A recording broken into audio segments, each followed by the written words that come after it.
अस्सलामुअलैकुम, आप देख रहे हैं टीवी 49 न्यूज यूके और मैं हूं मुनीर पीरजादा।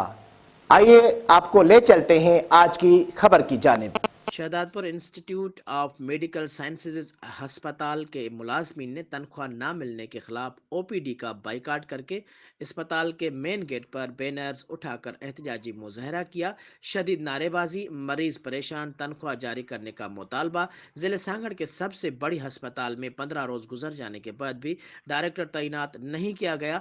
मजीद बता रहे शहदादपुर से टीवी 49 न्यूज के नुमाइंदे राना नदीम राजपूत।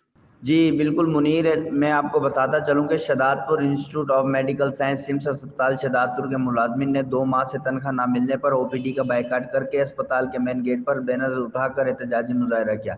एहतजाजी मुजाहरीन से खिताब करते हुए खालिद नारिजो, अल्लाह डिनो हंगोरो, रमज़ान चुटो, अली मोहम्मद सुरैयो, राना अख्तर अली समेत दीगर ने कहा कि गुज़िश्ता 2 माह से तनख्वाह न मिलने की वजह से घरों में फाका कशी की नौबत आ पहुंची है। दुकानदारों ने राशन बंद कर दिया, मजबूर होकर एहतजाज करना पड़ा। इन्होंने कहा कि इंस्टीट्यूट का दर्जा रखने वाले ज़िले सांगड़ के सबसे बड़े अस्पताल में 15 रोज़ गुजर जाने के बावजूद डायरेक्टर तैनात नहीं किया गया। अस्पताल में दवा की किल्लत है, मरीज तड़प रहे हैं मगर बालाकाम गहरी नींद सोए हुए हैं। इन्होंने बालाकाम से पुरजोर अपील की है कि 2 माह की तनख्वाह जारी करके मुलाजमीन और इनके अहले खाना को फाका कशी से बचाया जाए और सिम्स अस्पताल में फौरी डायरेक्टर तैनात किया जाए, वरना एहतजाज का दायरा वसी कर दिया जाएगा।